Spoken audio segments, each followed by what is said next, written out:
Greetings, greetings, and salutations, beautiful people in the beautiful world. It is me, he is I am him, Zach Latimer, Z-Lat, and welcome back to another segment of Rizite and Exact. Shouts out to a new nation, and a shout out to you. You could be doing anything, but you are here with me, and I do appreciate that. Today, what I want to talk about is just a conversation I was having with somebody the other day, of just some of the things that start to hinder us and slow us down from moving into a space that we want to be in. And one of the things that start to slow us down is just hoarding, of holding on and consuming so many different things that we try to hold on to that we don't even have a need for or a use for.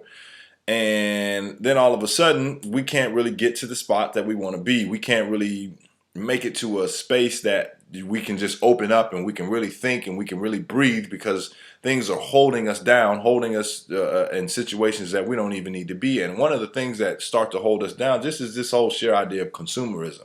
And there used to be a time and a space where people used to just get things out of necessity and they got things out of need. But it started now becoming a pastime, a favorite pastime to people just to shop. To go consume and just, or retail therapy where I'm gonna go and I'm gonna just buy it. I'm gonna do online. I don't care if it's in person. I don't care where it is. I'm just going to do it. And I'm all about, don't get me wrong, I'm all about having options. I'm all about, yeah, you can do this, you can do it. But you got to start seeing where some of this stuff starts to slow you down. Just where in the sense of some people wake up in the dawning and it takes them, when it should take them 10 minutes to get ready, it takes somebody 45 minutes because they're looking around and they have all of these different options in their closet, but then they look around and say, man, I don't have anything to wear. And somebody looks around and says, hold on, homie, you got like 15 jeans over here, you got 45 shirts over here, you got 60 sweatshirts over here, just put one of them on and let's go. Yeah, but I had that on the other day. And you guys start saying, where did you get some of these ideas from? And why are you getting all of these things? And why are you getting all these things to cover up? What are you trying to cover up? Are you not trying to let people see you? Like see that your inadequacies, or you just things that you're trying to have the name brands on so you can feel like you're part of the in crowd, right? So when we start to consume, when we start to take all of these things in, then it starts to inundate us from making actual decisions that we need to make. And I always found it interesting that even when I speak to my elders or I speak to my parents, and just them having conversations like, yeah, man, we didn't have this, we didn't have that, we were poor and we didn't even know it. We were broke and we didn't even know it. And I'm like, how did you not know that you did not have it? And then when did it actually change when you started to understand that, well, maybe I didn't have as much as I thought I had? And these conversations then start to turn, well, it wasn't until I went into a friend's house, or it wasn't until I went to somebody's house who had a color TV, or they had an actual vacuum where we used to use the broom to sweep the floor. And it just kind of struck me as, okay, well, what is it about these things that now you starting to look in other people's backyards to see what they have? Now it makes you feel like you're inadequate of some reason. So now you start to consume to try to take on more, to be part of the Joneses, or to keep up with the Joneses, so to speak. But once you start to bring on these things that have nothing to do with your path and have nothing to do with your mission, then what happens is, it slows you down from your own ingenuity and your own thinking and your own higher self that you can create. And B, you start to become a slave to these things. Because I always thought it was interesting. My dad, when we was jits, he would take a bike spokes, and make firecrackers out of the spokes to rub down a stick, rub the matches down, pack the match in there out of a spoke. All right. This is what happens when you leave people to themselves and they don't really have much and you have to think for yourself. You start to come up with some ideas.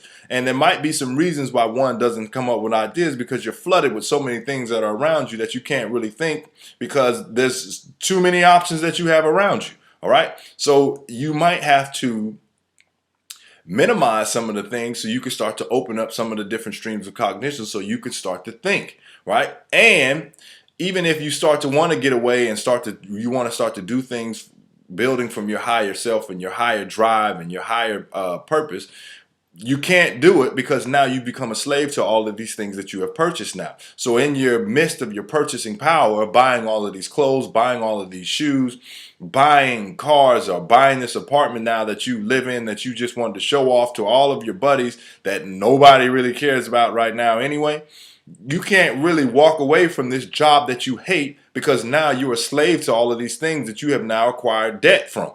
So even when you say, okay, well, I done had enough, but then you keep looking at it and say, but I can't go. I can't go because I owe this person, I owe that person, I owe this person. So now you have to just start to, what you got to do is start taking some inventory of the things that you have and seeing what you need to get rid of. You know, even if you start to read, some people have these books. Some people have just shelves and shelves of books that can actually, if they read it, would change their lives. But they say, you know, I just don't know where to start because I have so many of these books here. I have so many of these things that are sitting on this shelf that I haven't got a chance to read. Just start with one. And you can't go in it with the mentality of trying to take as much as you can and consume as much as you can without really digesting what's being said in these books. Because a lot of times you will go into this mentality of, kind of Chief broke this down on one of the shows, was just saying how we'll try to get something on a Monday. We only try to memorize it enough until a Friday, so we have until we take the exam or the test. And then once we're done with that, then we go move on and try to consume as much as we can after that. You have to start seeing where you're doing this in your life. And you have to start to slow down and say, you know what? Instead of me trying to go through the mechanics, let me understand the science of behind what it is that I'm trying to learn or what it is that I'm trying to do.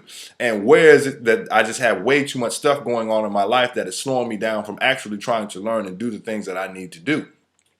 Because then once you start to really understand the sciences behind it, your questions start to shift from why is it like this to how is it like this? Because then once you start to ask how, then your how starts to say, you know what, I want to learn this for myself. I want to build myself up, because then once you start to build yourself up, then the community starts to get stronger around you. All right. So I will that you got something out of this. I will that you have a wonderful day. I will that you start to take a look in your life and see where you can start to get rid of some things. Where have you just been a consumer and trying to bring in as much stuff as possible? And where can you start to shed and lighten the load? All right. You can always get deeper in this enlightenment transformation. And I am on Instagram, Zach Latimer, ZACHLATIMER. Until next time, I'm out. Deuces.